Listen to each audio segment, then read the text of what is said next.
Hello, and welcome back to yet another live episode of Green and White, brought to you by Argyle Life, a little midweek special. Hopefully, we won't take that long, and you can get on to watching Stoke against Portsmouth or whatever's on a Wednesday night.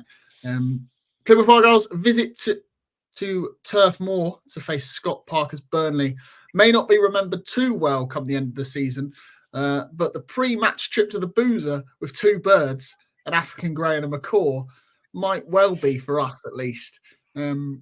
So obviously a lot of bird-based puns that I just thought I'd have to give a bit of an intro as to why, or else nobody have a clue.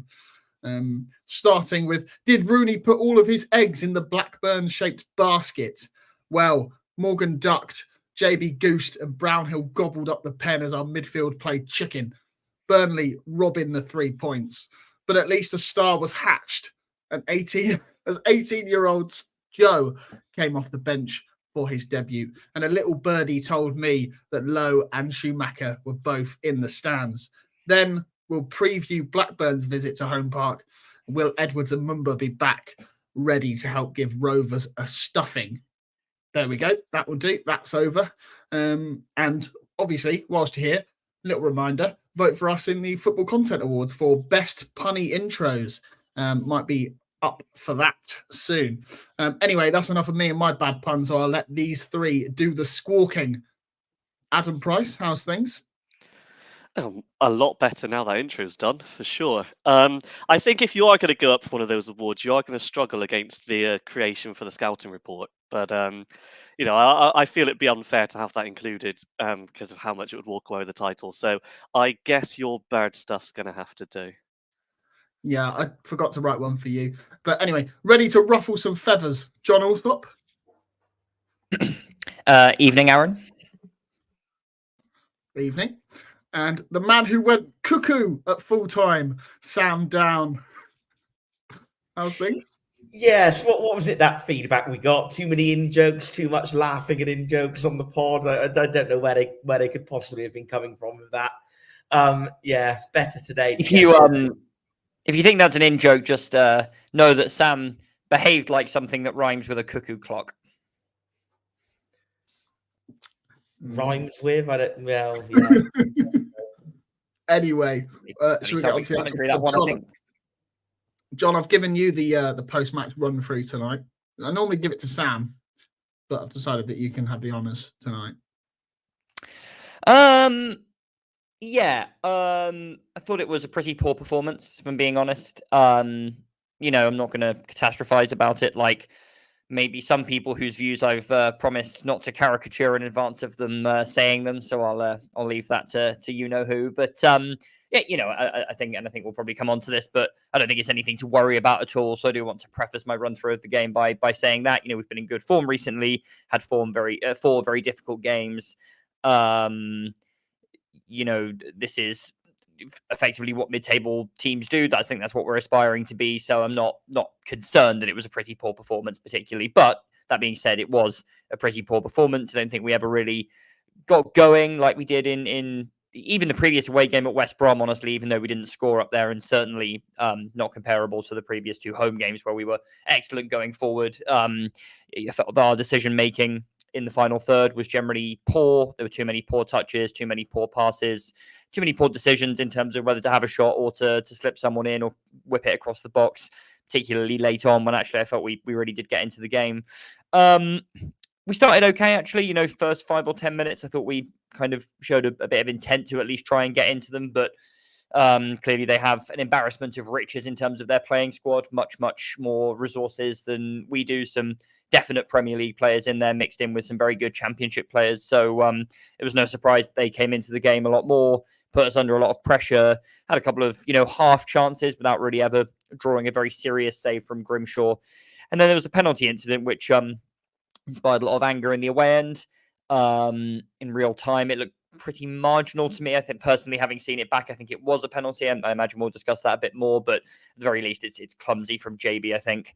And Josh Brownhill, as you would expect for a player of his quality, tucked the penalty away very nicely. And suddenly, you're thinking the first goal is probably very important, and we have a mountain to climb.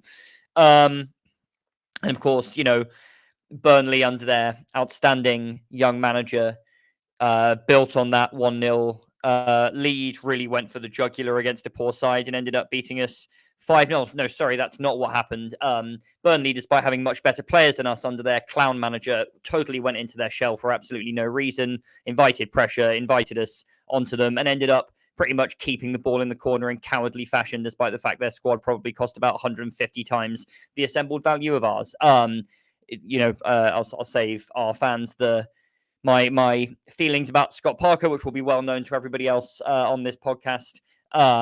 Certainly, I think the worst of the two managers in the dugout last night, and that's with, not necessarily thinking Rooney is still the greatest manager on earth. And yeah, so they allowed us to make it a contest, which I really do not understand. And if I was one of their supporters, I would have a very hard time understanding it. But in the end, we didn't really take that gift.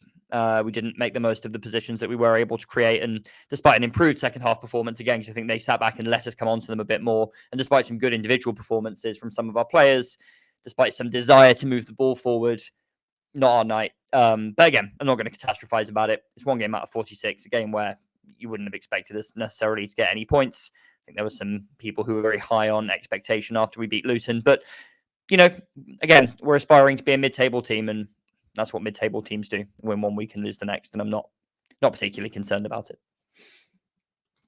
Sam, you wanted to jump in. Yeah, I just feel John does kind of make some valid points, but from an emotional point of view, having, got up at 7 o'clock in the morning for an evening game, not got back in my door until 4:30 the morning after, you really want to see better than that in terms of spark, energy, dynamism. It was a really poor performance for most of that game. The last 20, 25 certainly were better.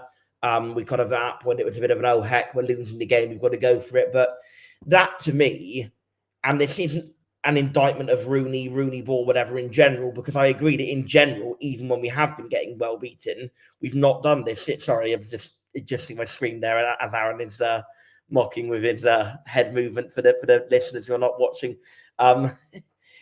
Yeah, I just think that was the total opposite of everything we've been promised under Rooney, and the total opposite of everything we have broadly so far seen under Rooney. It was a really spiritless performance. It was a very miserable defensive performance.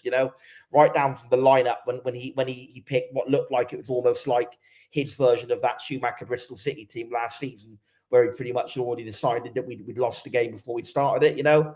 And you look, if that pays off how the Schumacher one did, and we go and beat Blackburn like we beat Norwich, then I'll be the first one praising it. But if we don't beat Blackburn now, he's made a rod for his own head by almost surrendering that game before it began, in my view.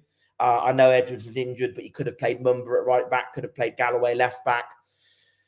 Palsson and Ogbeta will come to them in their own section, but yeah, you can probably guess views off from that inference. And all the whole time we started the game, I felt they were there for the taking. We could have got at them. We could have pushed at them. We could have did what we did in the Luton game and just tried to break through their lines, dominate midfield. But it was almost like a Foster performance in my view. No, it wasn't. That's how bad it was. I just don't. Sorry, just quickly, I'm going to push back on this. Number one, it's not really akin to Schumacher's team selection at Bristol City. There were 2 non-enforced changes last night compared to a raft of them at Bristol City that day. When he. Hello, I think you lost me. No, you just went on the big screen for 1 minute. But carry on. Oh, that was Aaron messing around. Okay, brilliant. So, Thought my internet cut out. Thanks, Aaron. Yeah, that game at Bristol City, we made unenforced changes throughout the team, didn't play our best attacking players. We did last night, and we made 2 changes in the fullback areas. And I don't think they were good changes, and I'm sure we'll come on to that. But it was 2 changes out of 11 that weren't enforced. So, and obviously one of them, there were maybe it's a question of a knock as well. So I don't think that's really a fair comparison. And in terms of the Foster comparison, I don't agree with it at all. I don't think we tried to defend yesterday. I don't think we went there and set up for a park the bus defensive performance. I just think that our execution was terrible going forward. And if our execution had been a mite better, we might have scored 2 goals and won the game, and you wouldn't be complaining about it. Like, I don't think it was a defensive performance by design. I don't think it was meant to be tactically turgid. This is a little bit complicated because I've said in the past that I think it's a little bit of an oversimplification to say that Foster also wanted to play defensive football. I think there was an element, even with him, of trying to play an exciting way that just didn't come off at all through a combination of, tactical ineptitude and poor balance in the side and all sorts of other things, which are definitely his fault. Don't get me wrong. But I don't think it was, I think he did try and play a more defensive structure than Rooney does. And I don't think we were trying to do that last night per se. I think there was some ambition there at times. I think it was just a combination of getting hemmed in by them in certain periods of the game. And then when they decided to stop doing that, we got on top and had some good territory, but we just couldn't convert it into chances because of a lack of quality. I think that was really what it was about last night. Maybe. And look, what I would say is, we've spoken in the bit before about how Burnley were in a bit of, and Adam wrote about it in his written preview, which any of you can see, his excellent written previews before every game, about how Burnley so far were overperforming their expected goals in the sense that they weren't creating many good chances at all. They were just hitting lots of worldies from range, and you can really see why they don't have many XG, because they barely laid a glove on us, and that was why I was so frustrated. Because the game was there to be won last night, not even to be drawn. The game was there to be won. And I think if we'd have just had maybe execution, maybe setup, maybe a bit of all of it, if we'd have just got at them in the first half hour the way we got at Luton, I think we could have got one or two. I suppose, having reflected on it a little bit, what I would say in the caveat to that is, whilst it is a negative thing of theirs that they have very low XG for their position, they do have a very, from their point of view, good, respectably low expected goals against, which means that whilst they don't create many chances, they also don't give away many big chances either. So I suppose maybe part of what I'm, on reflection, to be a little bit kinder to Rooney and the lads that I have been, maybe part of what I'm ascribing to our toothlessness or gutlessness or whatever could also be explained by them defending well. And I will accept, yes, maybe there is an aspect of that. But I was just so angry and frustrated to see us playing a way that I thought we'd left long behind. And look, maybe it's just execution. We didn't have either of our two best fullbacks playing. But yeah, I really think that was the kind of performance that I hope we left in the past, in truth. And as much as games like Stoke and Hull frustrated me, that was the first time since the opening day that I'd actually walked away from the ground angry. And I sort of said, I wouldn't let myself get angry, but I said it is a free hit. But I think that from what I just said, I think reasonable listeners will know that I'm angry with the way we set up rather than the result. I would almost be less angry if we'd have really gone for it and thrown men forward and got beat 3 or 4-0, because that would at least have been going for it the way I wanted us to. But it didn't happen. Let's just write it off as a bad day in the office and move on. But I think it was concerning, and I just hope that we don't play like that again at all season. Nearly quarter of an hour in, Adam. I'm going to come to you, give you a chance to speak. We know that you're a big, or the only member, it seems, judging by the online comments of the Victor Palsson fan club now. Perfect time for me to launch a new beer mat in order to make 0 pennies. But obviously, Sam's already touched on it. That lineup last night, had a bit of a Johnston Paint Trophy feel about it. But the fact is, we only made 3 changes. One of those being Ibrahim Sissoko. Is that just telling of a lack of squad depth, or are we just writing off Palsson and Ogbeta already, which is a bit too soon, isn't it? It is a bit too soon. Even though I know I am now possibly the only Victor Palsson enjoyer in the entirety of the Plymouth Argyle fan base, which I appreciate does not exactly present a high bar. I mean, you're gonna get one purchase from those beer mats, so that's something. The lineup. Are you paying? Are you going to pay using PayPal? God, have we? I thought the bird ones were bad. Good God. Anyway, yeah. The lineup itself, retain my composure, honestly. Was I think you can use the word disappointing. Although it wasn't Johnston's paint level changes, as I think you've mentioned there. But I look at the fullbacks, and they neither put in a good performance. I don't think that's arguable. I think you could say they weren't necessarily the reason we lost the game, but I think you could clearly see that they were both a clear downgrade on what we had in for the previous game. Now, what I would look at is the reasons for that. And the reason that I'm keen on Victor Palsson isn't because of the sort of performances he put in yesterday. Otherwise, I'd be clinically insane. Why I see a lot of potential in what Palsson can offer is his defensive ability as a centre-back. And I'm going to repeat kind of what I said in the deadline day episode that we did, that we have signed, the current iteration of Victor Palsson is a central defender. He has played for the last 2 years more or less exclusively as a centre-back, and most of the time is in the centre of a back three. He's not a right back. He may have been 5 years ago, but he's 33 now, and he's the sort of player who I just cannot see adapting to that right back role at all. And it did look as though he was running through treacle at times, which is never a great sign. And I put it one way that in the deadline day piece that I'll repeat.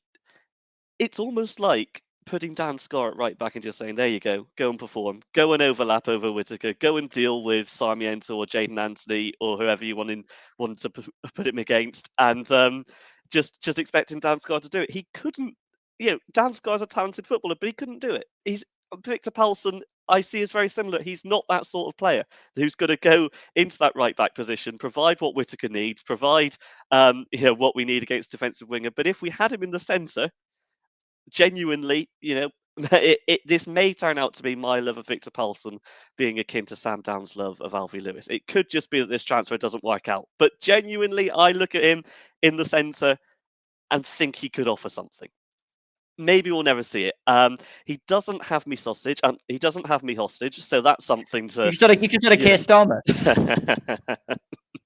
No, he doesn't. But I feel as though there are at least 5 players, I think, who I'd rather have in that. I'm not looking at this for audio listeners. The screen has been set off here. Yeah, I feel as though there's at least 5 players in this squad who I'd rather have at right back than Victor Palsson.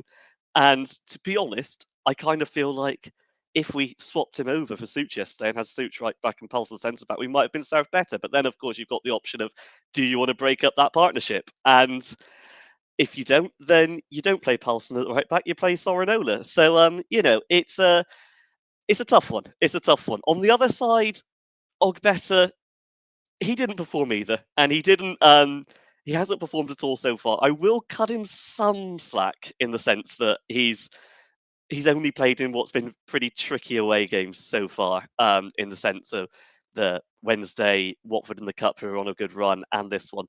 But he's not showing either way the ability to replace Ballymumba. So that change for me, the non-enforced one, if you like, was it feels like narrow judgment. I think Ogbeta's got age on his side in the way that Palsson doesn't, in the fact that he could grow into the role. But at the moment he's not, and it wasn't great yesterday. So, I never ever want to see Victor Palsson at right back again. I think I've made that very clear, even though I do think he'd make a very good centre back.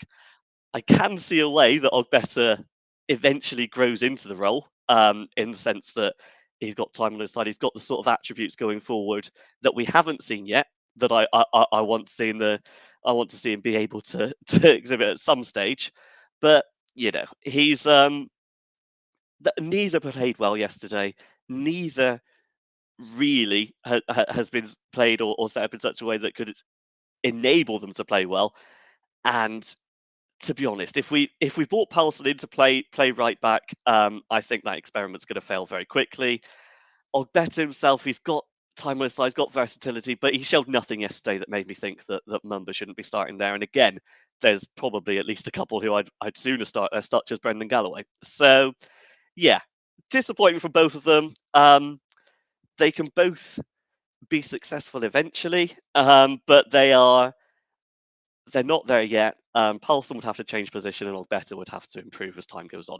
That's how I see it. Yeah, talking of quality left backs, happy birthday, Robbie Williams. There's a throwback for you. Not the singer. Yeah, on Ogbeta, I was telling myself the same sort of thing last night on the way home, or way back to Leeds. Sorry, Sure, the other passengers on the train enjoyed that. everybody, not every transfer is going to work out. I'm sure there's something in the stats that tell us that the gamble might be worth it in the long run. Should we do a mini ref watch? I'm conscious of just moving this on. There's not an awful lot more to really discuss about last night, apart from a couple of points. But mini ref watch. Steve Vaughan has asked, was it actually a penalty? I think you've touched on it, John, but I don't know if anybody else has got an opinion on it. Yeah, it is a penalty. I first saw it and I thought it looked a bit soft. I thought it was like a repeat of the Mumba one in the Sunderland game where he's rushed him and he's just collapsed like the proverbial sack of spuds. But no, I watched it back at halftime. It was definitely a penalty. He's put some real force behind it, unfortunately. And I think, was it the wording in the guidelines? It has to impede the progress of an opponent. And I think, yes, that did actually very much past the bar for impeding an opponent. So it was a penalty. You've seen them not given maybe, but you've seen them wrongly not given, in my view. I mean, I would agree it wasn't like such an extremely blatant one that, you're talking about him then maybe needing to be booked, or that it was, maybe the word stone wall. I wouldn't go quite that far, but it just was a penalty and it was correctly given. So we can't have too much hardship about that, in my view. Other than that, the referee, who I think is a referee, maybe has been known for making himself the centre of attention in some instances, and some other games he's managed, perhaps. I don't think, to be fair, Bobby Madley did a lot wrong last night. I think he let the game flow where it could reasonably have been let flow. Don't think he got any major decisions, nothing wrong. Maybe a couple of free kicks either way that could have been a bit borderline, but one of the better refereeing performances I've seen this season. So not a lot to report on there, I would say.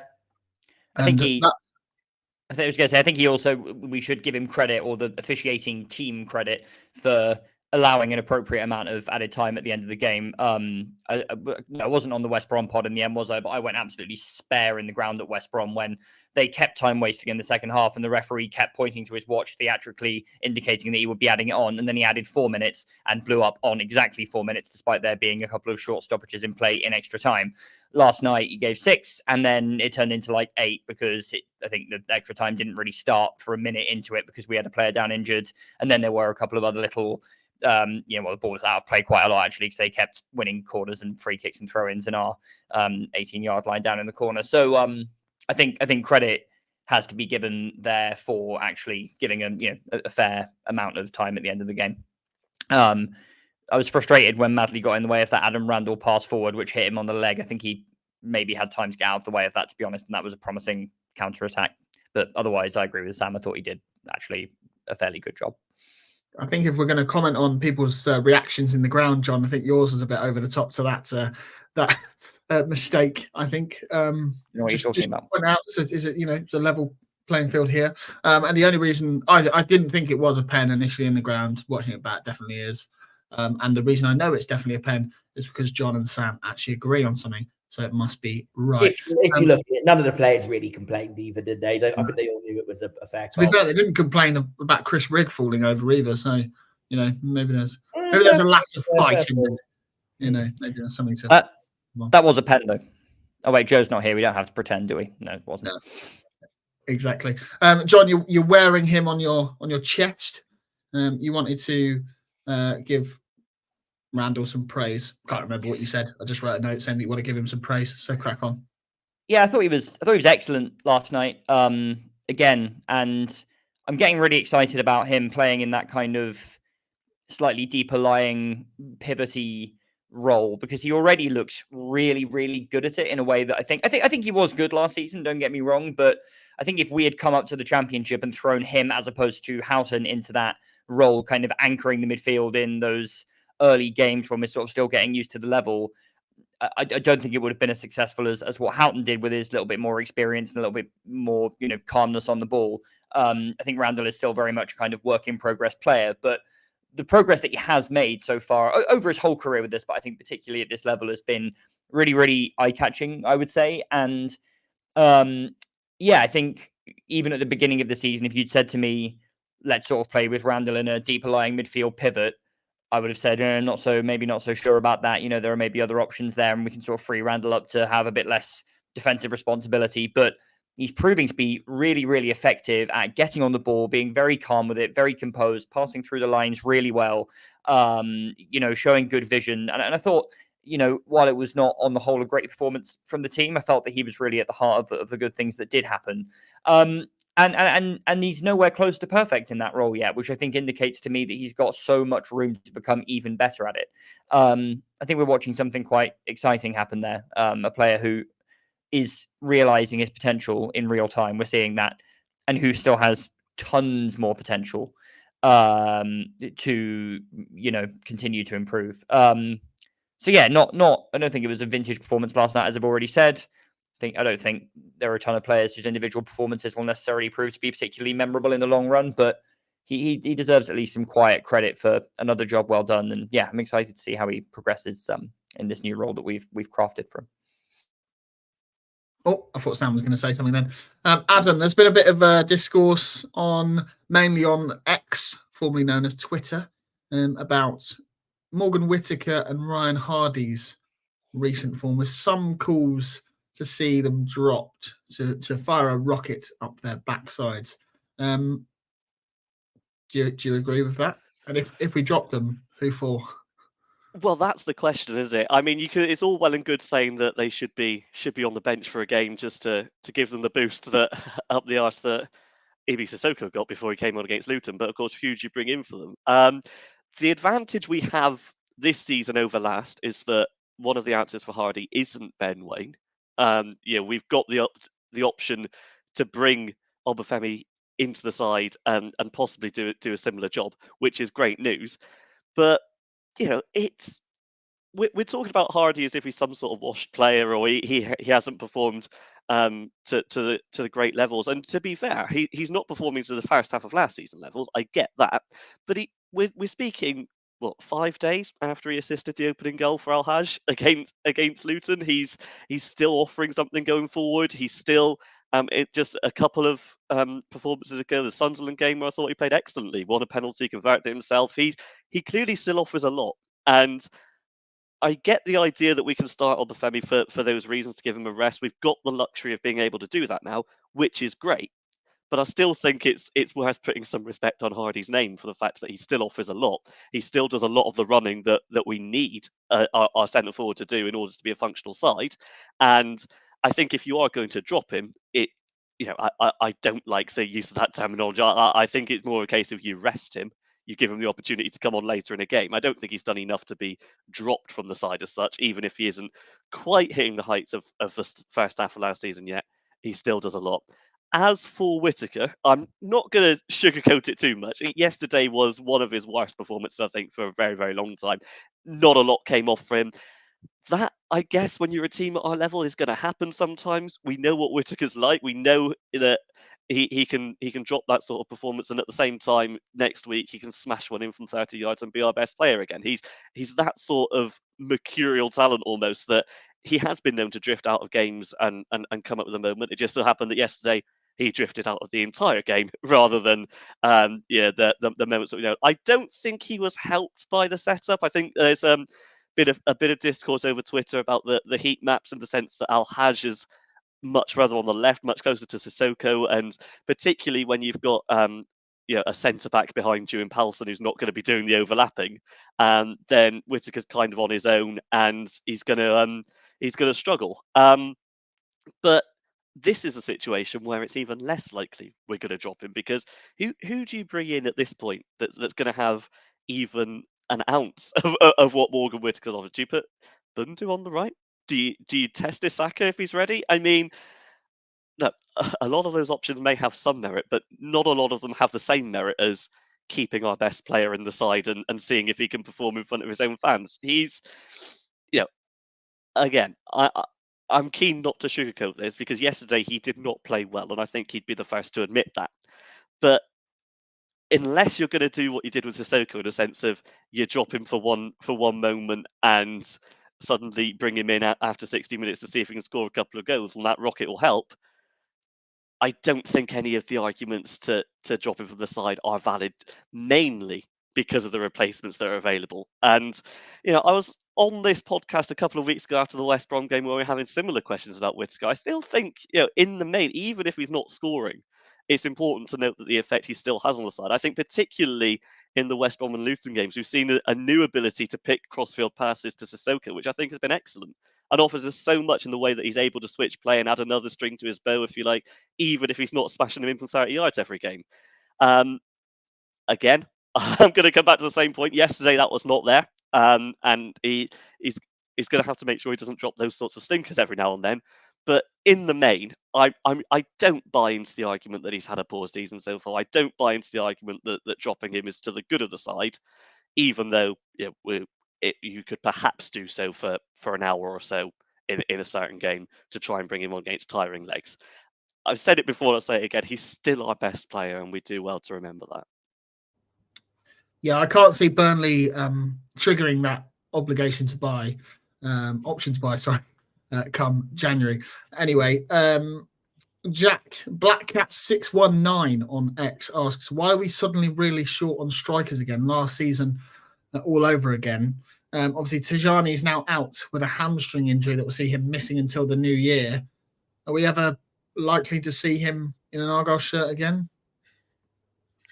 Yes. I think we can all have our thoughts on Palsson and Ogbeta, those sorts of signings. We've had that discussion enough. I think Tijani really he's going to have to go some second half of the season to be a successful signing, and I suspect it would be weird not to see him again. I mean, it's an injury till January, a similar sort of timescale that Ryan Taylor was out for in 17-18, I believe. He came back in and had a very successful second half of the season.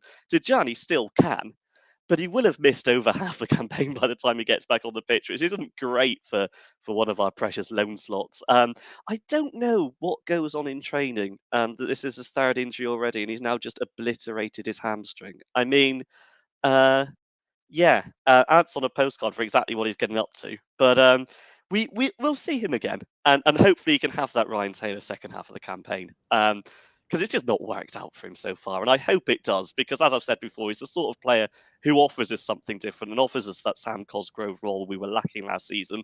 And against Luton, I started to see the green shoots of that. He won a couple of fouls. He wasn't too far away from getting a goal after Randall hit the bar. So he's got a lot to offer, and maybe he will. It just feels like setback after setback at the minute, which is a shame. Yeah, I mean, I don't know if he just got hamstrings made of, cheese strings maybe or whatever that just come apart at the first opportunity. But it's pretty good joke. I'll write that one down. Yeah, pretty concerning, isn't it? How badly prone to injury he seems to be, and not like he's been all that amazing when he has played. He was all right against Luton on Friday night, but the other two performances, Sheffield Wednesday started and Stoke off the bench, were really nothing to shout about at all. Just to give my contribution on the Whittaker and Hardie debate, this is one of those situations where I'm genuinely not going to come down hard partisan on either one side of the debate or the other, because there's a few comments that Aaron may or may not be about to show on screen absolutely slagging off Whittaker. What's the minimum involvement he'll need to justify us not selling him over the summer, says Matt. Gazza says Burnley escaped the bullet not buying him. And Dan says, face it, he's been found out. Can't beat players, has poor retention and poor work rate. So a lot of comments concerned. Adam, not our Adam, and Adam in the comments is very doubtful that he's our best player. So there's a lot of people really not happy with him at all. And that goes with what I've seen on X and Facebook over the past couple of days. People are really not happy with Whittaker. And I can kind of see why, because I do think that his ability to get past players has not been up to it this season. Certainly not anything like what it was last season. He has given the ball away carelessly a few times. But there's two sides to every story. What I really don't agree with is that he's had bad work rate this season. I think, ironically, his work rate this season has been far better than his work rate last season. His off-the-ball movement, his pressing has been excellent. There's been a thread posted whilst we've been online on this pod from the Argyle analyst who has appeared on a few of our pods, and he's put out a fantastic thread with, it must have taken him about 2 hours to make it, of clips of Whittaker having good work rate, clips of where he has tracked back in games, clips of where he has pressed and done great work off the ball. which demonstrates how good his work rate has been in a lot of these occasions. I think yes, there has been some sloppy ball retention. There's also been some good pass and movement. There's also been a fair few occasions where he has created chances. He created the chance for Obafemi in the Luton game that he missed, and that was a pretty decent chance. So then he'd have an assist to his name.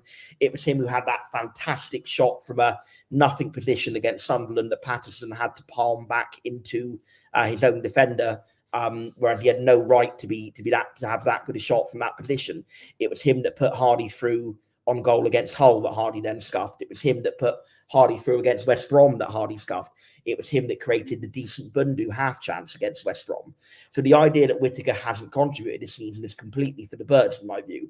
Do I think it's worth dropping him for a game or two just so we have that Sissoko effect? And apologies, that's the dog barking away in the background. Bobby clearly doesn't agree with me. And there's George as well. Clearly the dog doesn't agree with me on Whittaker from that proclamation. But yeah, look, I think he's made a lot of really, let's hope the Football Content Award judges are not watching this. A lot of really good contributions that he's made this season. I'm not forgetting that magnificent goal at QPR. So I wouldn't consider having him out of the team long term. I certainly would maybe consider it for a game or two. Aaron's just had to turn his camera off because he's laughing too much. But I wouldn't. I think he deserves to play because he has been in our best 11 this season. Now, if the question you're asking is, does it mean we should have sold him on deadline day? Well, possibly yes, because I really know Graham in the comments. That's not a burglar. That's just my housemate. I really do think that. Are we ever going to see that figure of 10 to 12 million off of him again? Probably not. No, because that was predicated on him having a ridiculous goal-scoring season like he had last year, and I think he's never going to have a season like that again. But he still could level out at being a decent middle to upper championship player, maybe even better than that. So I think it's people are being harsh on him.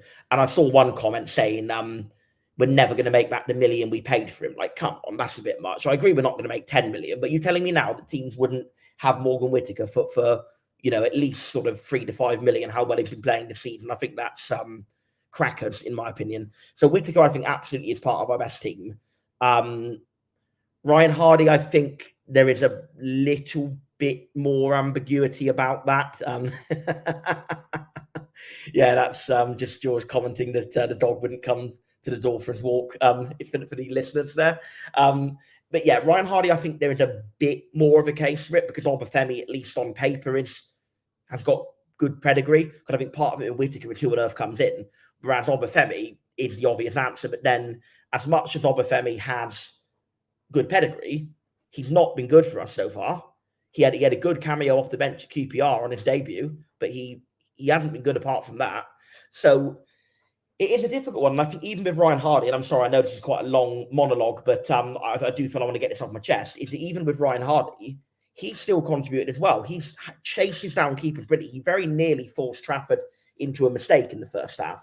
And considering we barely had any chances, that was nearly one. So he runs a lot. Whether he makes the right runs is maybe more up for debate, because I do think there's times where Whittaker or Sissoko or Mumba or someone else is progressing the ball nicely and Hardie's maybe not quite made the right run into the channels. And look, I'm like Joe, I always want to stick up for Ryan Hardie because he's been with us from the beginning of the low era. Not quite the beginning, but all bar the first transfer window, He's been with us from the beginning. And I've loved watching him grow with the team over the past 5 years. And I absolutely think he can continue to. I think he can get even better and maybe even he'll eventually get a Scotland call-up. But he's a real hard worker.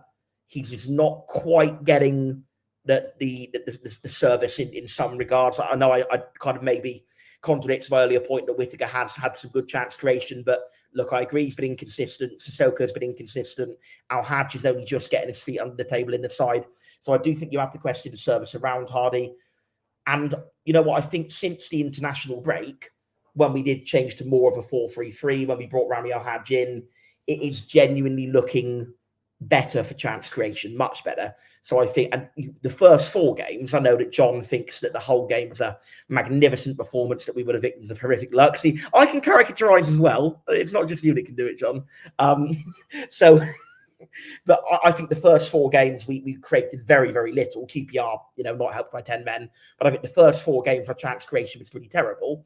The 4 games after that, our chance creation's been much better. Last night, possibly more back to the original trend, but very strong defence and bad fullback choices. So I think with that more consistent run, I think stick with Whittaker and Hardie. They'll both come good. And I think to some extent they are already playing well, but I absolutely think that they'll get the goal involvement. I wouldn't be totally adverse to dropping them for a game or 2. I do think with Whittaker there is some aspect of unsettlement there. So I get why people are a bit peed off with him, maybe more so than they are at Hardie. But I also think he has contributed better than Hardie in build-up play. So that cancels it out a bit. I do think there is an argument to start up with Femi and then have one or even both of Hardie and Whittaker to come on and show their blistering best form off the bench. But on balance, I would certainly at least give them both one more game starting. And if they both have, games where they don't contribute much against Blackburn, that's when you can maybe have the conversation about dropping one or both of them for the next game back after the international break. But right now, I think they are both going underrated, and give them another chance. Stick with them.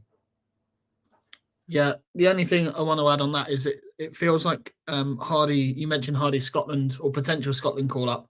Feels like he always goes through those droughts just as like the squads are about to be announced. I mean, unfortunately, he has been on this drought in terms of opening. Obviously scored a penalty against Sunderland. It has been the 24th of February was the last time he scored an open play goal in the Championship, which is quite a while. And look, we as we have said on this before, we know Hardie is a feast or famine player. He can have long runs of dry spells and long runs of good spells. This is probably his longest drying spell since joining the club. Maybe that one at the start of the COVID season. I don't think he's playing badly though. No, based on what I just said, I think he's right. But the dry spells before, he could be playing better. Yeah.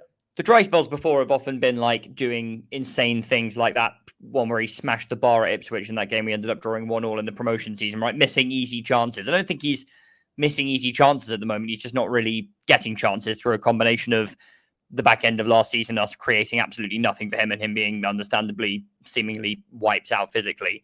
And this season, we're just not quite creating chances for him. Obviously, Sam's right. The chance creation has been a lot better in the last few games. But just to give my 2 cents, I would incline to pretty much agree with what Sam has said. I think rotation is one thing. Well, this is actually Adam's point. Rotation is one thing, but, saying someone has been dropped in the kind of punitive sense, don't really think Hardie deserves that. He still works unbelievably hard, and I still think he contributes a lot to us without the goals, as has been discussed. The only thing I'd add with Whittaker, and I say this with the enormous caveats that I don't really get the sudden hate for him. I certainly don't get the idea that he's not working hard. I completely agree with what Sam has and the Argyle analyst have said on that. There is something a bit weird positionally going on with him, and it's the last couple of away games in particular. There are just moments where he just always wants to cut inside on that left foot, and it seems quite predictable, at least for good Championship defences, to shut that down. There was one moment at West Brom late in the game where Callum Wright was surging forward and Whittaker had loads of space to be played in on the overlap, but it would have been onto his right foot and it kind of needs to whip the ball in from their position. And he just didn't run. He just refused to make the run. Spacey stood still. You could see Callum Wright getting visibly frustrated with him, and Callum Wright in the end had to just turn around and pass it sideways. And there were a couple of those tonight, a couple of those last night as well, I thought. Maybe not quite to the same extent, but just instances where you wanted him to just make a bit more of a dart down the right-hand side. And he didn't do it. And I do think that makes him a bit predictable. Whether we're telling him to do that or whether that's his instinct, I don't know. To come back to the Palsson conversation quickly, I agree that he had, on the whole, a poor game yesterday, although I thought he was much better in the second half than the first. But, there are instances in the first half where we're asking Palsson to sort of like take the ball down the right-hand side, and Whittaker was standing miles in field, on the edge of the box or just nowhere near. And Palsson is not going to skin 2 defenders on his own without a decoy runner or without a person to pass to. And he had to sort of turn around and pass it backwards. And people moan at Palsson for that. But it didn't feel like he was being given a lot of support in an attacking sense. So that's something to look at, but I don't think it's a reason to drop him. I agree that he's our best player. I think he's the player that we have who is capable of just creating a moment of absolute brilliance out of nothing. He almost did it last night, by the way, with a pretty good shot that went a shade over the bar. If he got his head down just a little bit more over that, could have been in the top corner, and it's a very different conversation.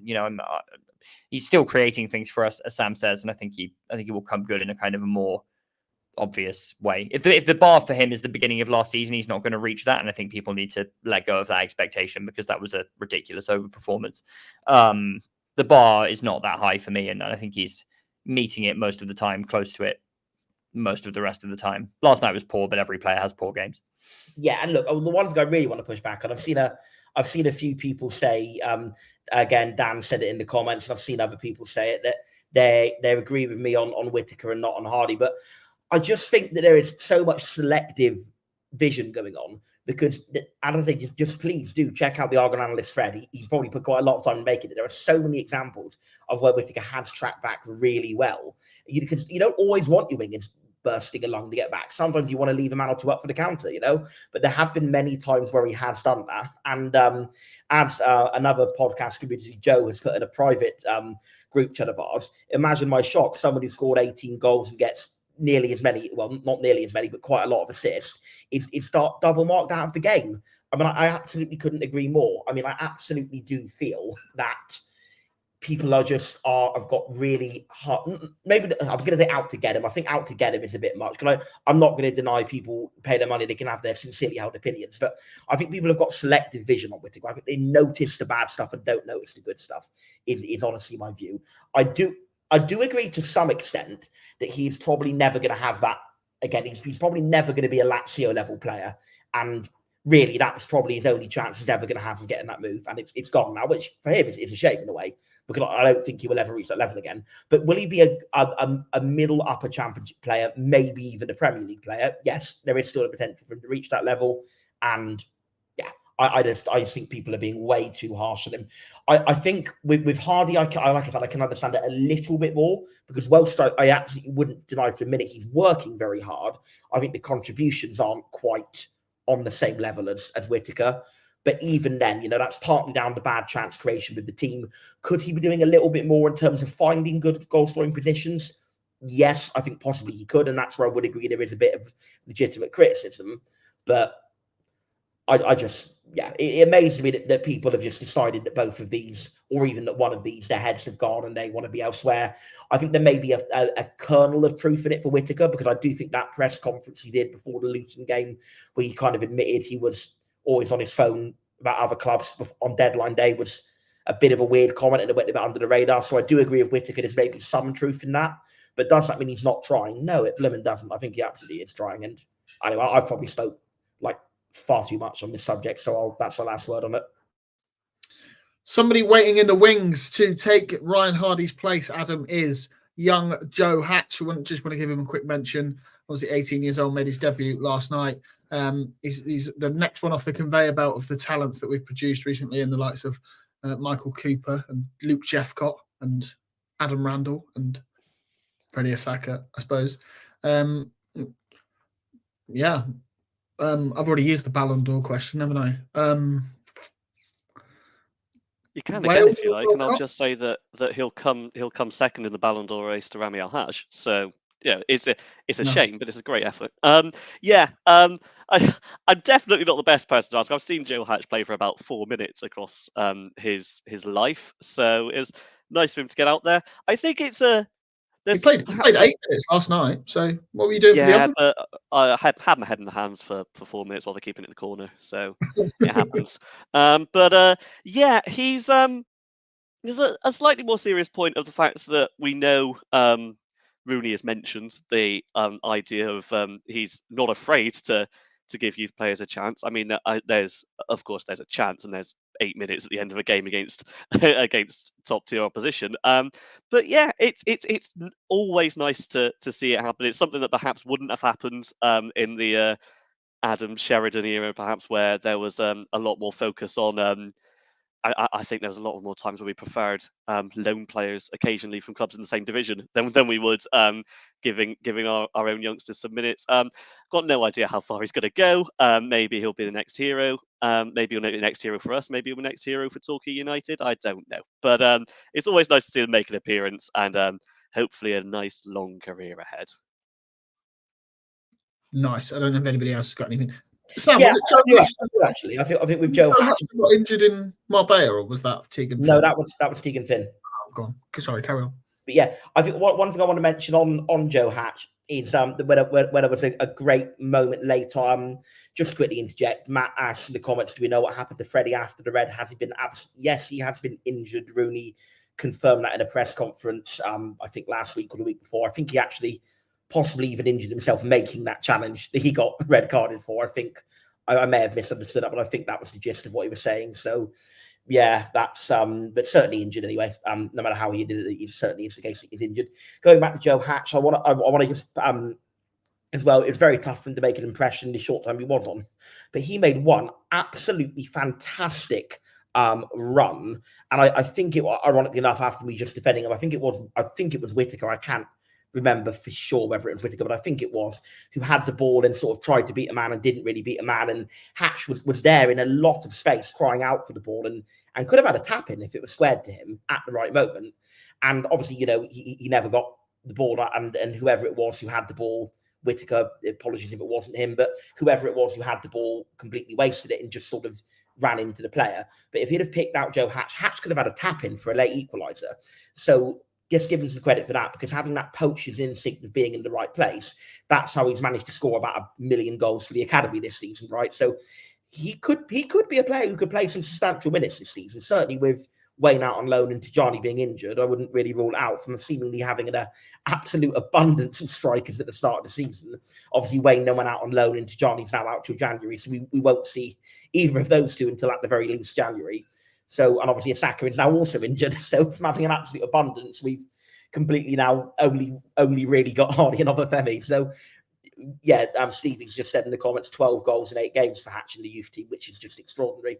So let's just hope that he does get some minutes and takes advantage of them, because I honestly feel that with the injuries we have, he could play a very substantial part in this season. I think more than just the odd 5 minutes here and there off the bench. I think he could be getting 20s and 30s off the bench, and goodness knows, maybe even the occasional start if there's another injury.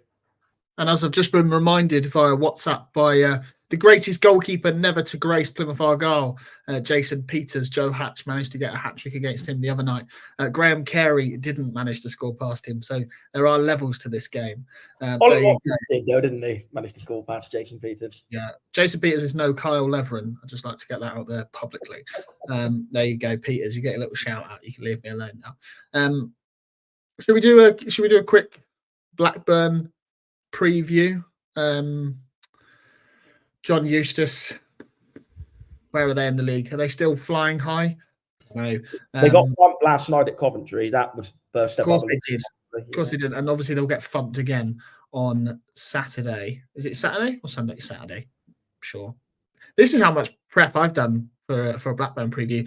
Highly unlikely to be a scouting report this week. So I don't know who wants to take initial thoughts on Saturday. Go on, I'll have a go. It's they're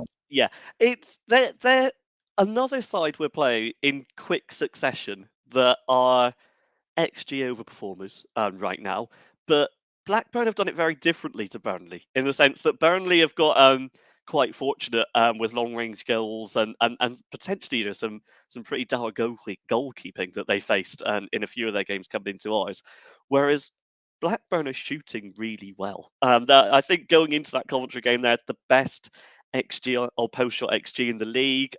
They were joint top scorers with Sunderland, and they are going to pose a threat whoever plays. One thing I would note about them that's potentially works to our advantage, they remind me a lot of us in the way that they've been excellent at home and pretty abysmal away. They've won every single home game and not a single away game so far this season, culminating in that 3-0 thumping by Coventry yesterday, who aren't necessarily high flyers of their own at the minute. So my initial thought is the fact that we're hosting them, the fact that we've got those home comforts and they're going a long way after an away game in midweek is going to serve us well. But it wouldn't surprise me with the way that they're going forward if this was a kind of both teams to score banker, because both sides are going to offer a lot, and I fancy us right now. But I also fancy it'll be an open game, and they can be the most unpredictable. So we'll see. Yeah, I mean, I fancied us on Tuesday, so that went well. I mean, So I didn't. had us to win on Tuesday, but sorry, Aaron, and then to lose to Blackburn. But having now lost on Tuesday, I fancy we might get a result against Blackburn. I wonder if it's just the start of the wheels coming off a bit for them. Tiring week for them, a lot of travelling. So you know what? I think we've got a good chance. I think we can nick a win. Like Adam said, maybe sort of a bit like our Sydney in the sense of being good at home in the worst way, but maybe also a bit like us in the sense of the first half of our title-winning season, where we massively overperformed our XG by shooting really, really well, helped by a little bit of deflection FC, as the Ipswich fans called us, but also very much by shooting well. So for us, that did continue pretty much the whole season, and I think by the end we'd almost caught up a bit on XG anyway, hadn't we? So maybe Blackburn, they'll have a similarly good season to what we did in our title season, but probably more likely, I think that they'll just drop off a bit because man for man, that their squad is really not that good. I do quite rate Eustace as a manager, but I think they're surely going to show signs of slipping. And no doubt I've said all this now, and they'll get their first away win on Saturday. I've put the jinx on it, but we'll see. I would only add that I think coming into this run of games against 5 teams in a row who are either flying high or recently relegated or both, I was saying to people, other fans of other clubs that I know, we're going to be bottom after that run of games, and everyone's going to be saying that Rooney is dreadful, but I think performances are going to probably be more important than results. We've got 6 points from 4 games, which is already beyond my wildest expectations for the 5 games. So I think in some ways it will still have been a successful run of games, whatever happens. We're going to go in from that horrible 5-game run with more than a point a game guaranteed. I think a draw would be an absolutely fine result. But I do sort of wonder if this game is coming at a good time to play them. Obviously, if they hadn't lost last night, they would be defending an unbeaten record coming down. I mean, Adam made the point they haven't been so great away from home, but they still were unbeaten, I believe, until last night. I don't think that's a fair reflection of how good they are. I don't think they were ever going to be a kind of Invincibles level team, but Eustace is clearly a very creditable manager at this level. I think after people, myself included, predicted they would do very poorly off the back of them being quite dreadful in the run-in at times last season, and then losing Schmodic, who was the only, the real saving grace of that side. They've actually recruited very well, play a very good style of football, but they're not world beaters. And I think, with that knock to their confidence last night and the travelling, and also I think the fact that it's going to be an open game, and I think we seem to be enjoying those at the moment, I think we should go in with confidence and with hope that we can get a result, but also with the knowledge that if we don't, it's not the end of the world, and we seem to be generally trending in a positive direction. Can I just very quickly interject just to correct something that I said earlier that I must have either misheard or misunderstood?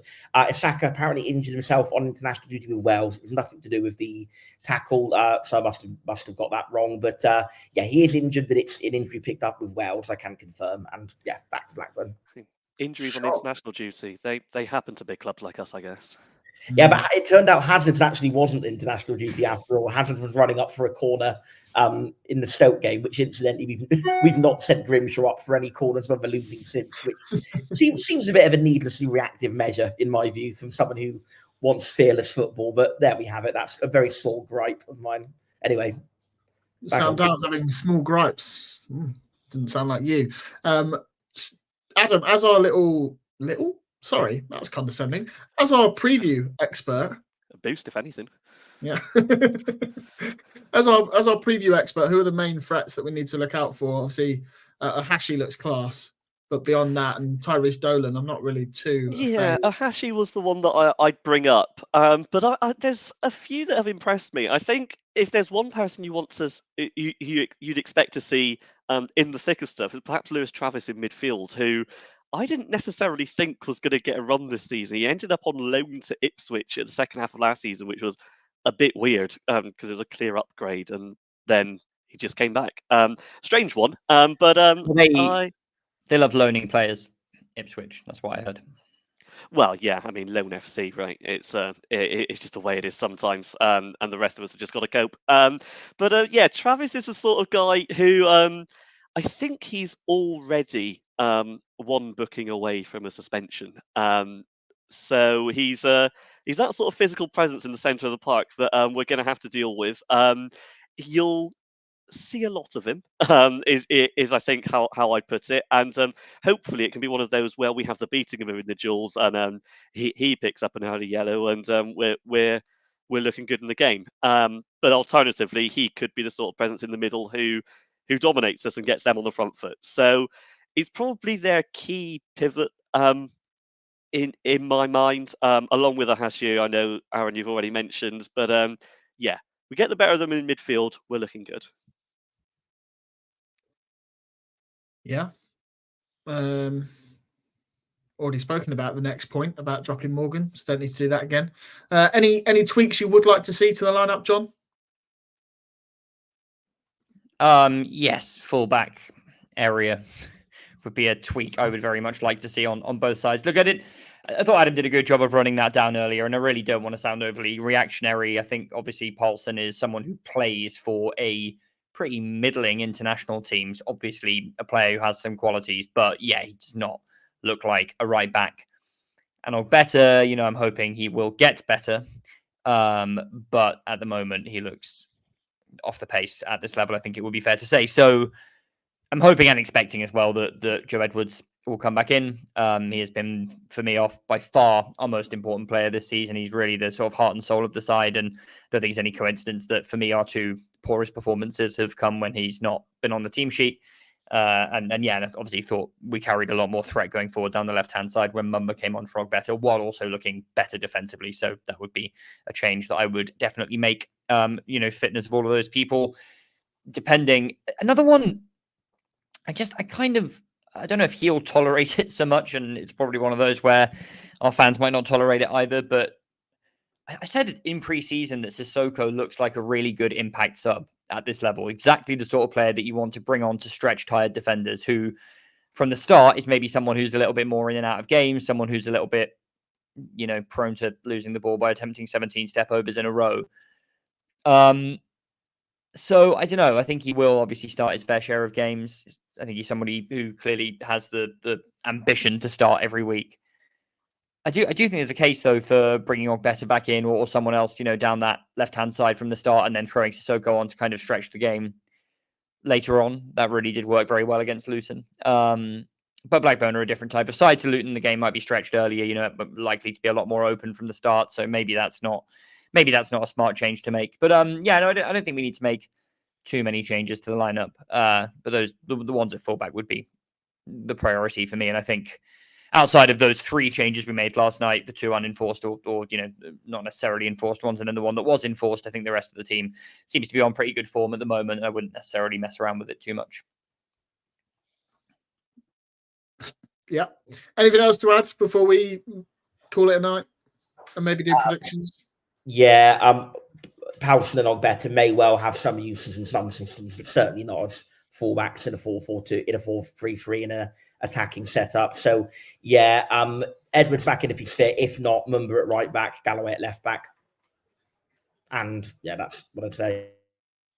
I just remembered what I was going to say, John, before I laughed at a comment from Cactus Jack. I was going to say, if we're bringing off Sissoko, Morgan and Hardie off the bench on Saturday, that will be some impact, won't it? Adam, you don't do the predictions league, do you? But give us a prediction anyway. Gonna have one anyway. Yeah. Go with my both teams to score open game where we just about get it. So yeah, 2-1 Argyle. Sam Down. 2-1 Argyle. I said we'd lose on the actual game itself, but and I know that will still be the prediction that counts. But having now lost at Burnley, I think we'll see a response and we'll see a 2-1 home win. John. Well, speaking from the top of the predictions league, I will keep my prediction that I made for that before the Burnley game, which was 2-2, I believe. Feels very sort of 2-2-y to me. Yeah, I think that would be a fine result. I'm trying to find my prediction, but I'll just give a new one because that's how predictions work, isn't it? If you say like loads of different scores in different places and some of them come off, you look good. 2-0 Argyle. We'll go with that. John, I would like to add that I've never seen anybody look so smug predicting a 4-0 defeat, as that graphic showed. Well, funnily enough, I don't know if you saw my response to that, with someone else looking very smug after Argyle lost a game 4-0 this year. A certain man whose name may or may not rhyme with Tryon Rilks. For any viewers who thought I was smug about the prospect of losing 4-0, know that while smug is my default setting, I didn't actually change the picture of my head that Aaron cropped out for that. Also, a friend of the pod did enjoy the fact that the cropped out picture of Sam's head appeared to be taken under strobe lighting in a club or bar scenario, which is a bit of a strange thing to see photoshopped. Yeah. So alongside a former Argyle player, but I'll leave Sam to reveal who that is if he would like to. He doesn't have to. And yours, John, was from that photo of Delia Smith. But anyway, I think we'll call that a night. At least you didn't use the one where you face swapped my face and Delia Smith's face, which is among the most horrifying photos I've ever seen.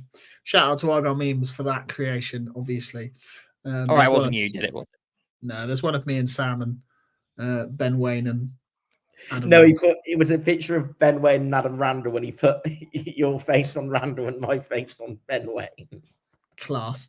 Anyway, I think we'll call that a night. We are over an hour. We haven't on that note, we haven't mentioned Ben Wayne's goal for Mansfield last night, and apparently their fans are loving him, so that's maybe worth a shout out before we go.